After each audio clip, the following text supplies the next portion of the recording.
The 2019 NFL Draft is almost 5 years old, and it's time for some of these top 10 picks to start living up to the top 10 pick hype or be doomed to the NFL bust label. This top 10 featured a lot of young and up-and-coming teams that needed to hit on this top pick for them to take their next step. But overall, it's a draft full of hits and misses, so let's just get into it. Devin Bush was one of the most hyped prospects in the entire 2018 draft. Coming out of Houston, Bush was expected to go high in the draft, and he ended up going number 10 overall to the Pittsburgh Steelers. Devin had a great rookie season in Pittsburgh where he had over 100 tackles along with 2 picks and he added a sack. But after a knee injury and just 5 games into his second season, Bush has struggled to regain his 2019 form. I don't think all is lost for Devin, but Pittsburgh did decline to pick up his 5th-year option last spring, and I'm not sure what type of market he will have. But hopefully there's a team willing to take a chance on a player that was once warranted a top 10 pick. Overall, I give this pick a D grade for the Steelers. Next up at number 9 was the Buffalo Bills, and they thought they were going to help out the defensive side of the ball after getting their franchise quarterback Josh Allen in the draft class prior. This selection at number 9 for Buffalo was Ed Oliver, and this pick was tricky to grade. On one hand, Ed suited up every single game for the Bills until this past season where he missed 4 games, but in his first 4 seasons, Oliver has only tallied up 14.5 sacks. While Ed is a defensive tackle, where it's typically harder to generate pass rush from the inside, coming out of Houston, he was supposed to be a poor man's Aaron Donald, and he has been far from that projection. It isn't all bad for Oliver, as the Bills did pick up his 5th-year option last spring, but his future in Buffalo is far from written in stone. My grade on this pick is a B-. The Detroit Lions were on the clock with the 8th overall pick, and they went back to the well of Iowa tight ends and selected TJ Hawkinson. TJ had a bit of a slow start to his NFL career, where in 2019 he only played in 12 games, starting 7 of them and catching only 32 passes. But in 2020, Hawkinson became a Pro Bowler and hasn't looked back since. After taking a bit of a step back from his standards in 2021, Hawk bounced back in 2022 with an 86-catch, 6-touchdown season, where he was traded at the deadline to the Minnesota Vikings. The compensation that the Lions got from Hawkinson in the trade was a 2023 second and a 2024 third-round pick.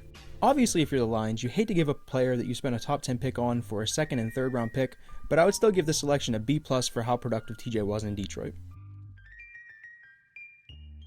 The Jaguars were next on the clock, and they wanted to bolster their defensive side of the ball, so they took Josh Allen out of Kentucky. This pick proved to be a good one. In Josh's first season as a pro, he had a 10.5 sack season and a Pro Bowl selection. After missing about half of the 2020 NFL season, Allen bounced back with 2 straight 7+ sack seasons. He's also doing this on a defense that is much improved from the beginning of his career. Jacksonville did pick up Allen's 5th-year option, and I expect him to get a pretty nice payday this time next year. Overall, I give this pick a B+ grade. Next up is the selection of Daniel Jones to the New York Giants at 6th overall. Jones was the 2nd quarterback off the board, and looking back, this wasn't a terrible pick by the Giants like many thought it was just a couple years ago.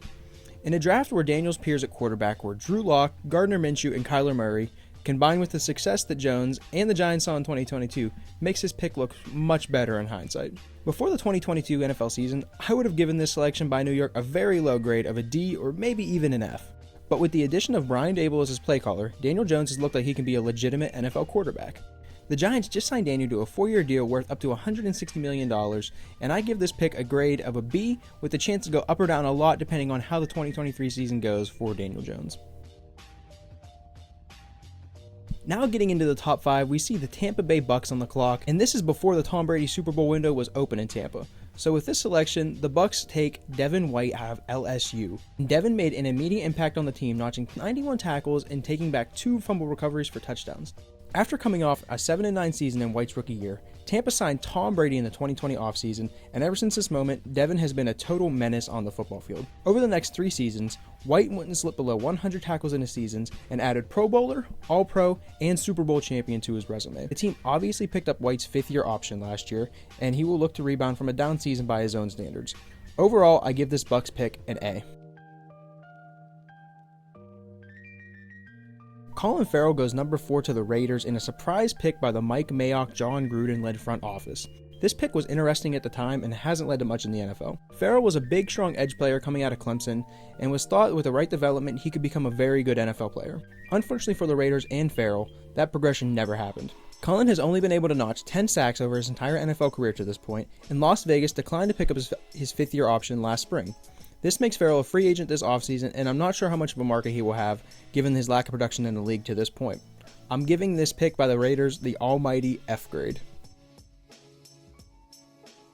The New York Jets held the 3rd pick in the 2019 NFL Draft, and they took defensive tackle Quinnen Williams out of Alabama.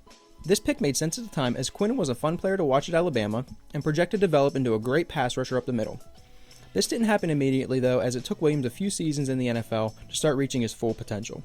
After tallying up 13 sacks in 2020 and 2021 combined, Quinnen has ended up with 12 sacks in 2022 alone, and sacks don't tell the entire story about how good someone is, but Quinnen's tape matches the stats on paper. After the 2023 season, Williams will have a chance to be a free agent, and I expect him to command a hefty contract next spring. I give this pick a B+ grade, with the chance of it to go through the roof if Williams can maintain his all-pro level of play. The 49ers sat 2nd on the draft board, and boy do I bet they were happy that they picked 2nd in this draft. The 2nd overall pick landed the 49ers Nick Bosa from Ohio State, and through his first 3 seasons, there has been no shortage of accolades for Bosa, with him racking up 3 Pro Bowls, Defensive Rookie of the Year, an All-Pro selection, a Defensive Player of the Year, and he even got a few MVP votes last year. So it goes without saying that San Francisco crushed his pick, landing a Defensive Player of the Year and a perennial 15+ sack a season player. This pick gets an A+ grade from me.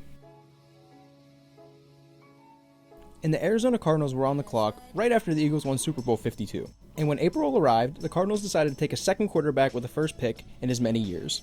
The Heisman winner Kyler Murray was the pick out of Oklahoma, and it was a polarizing one. Not only was it so polarizing because of Arizona's usage of first-round picks in consecutive years on quarterbacks, Kyler was also a standout baseball player in college, which led him being just selected in the MLB draft by the Oakland A's. Murray's decision to play football over baseball was covered on every major sports outlet. I think he ended up making the right choice because he came the first overall pick and earning $60 million in his NFL career so far. This is before his massive 5-year, $230 million contract kicks in and makes Kyler's decision to play football look even better.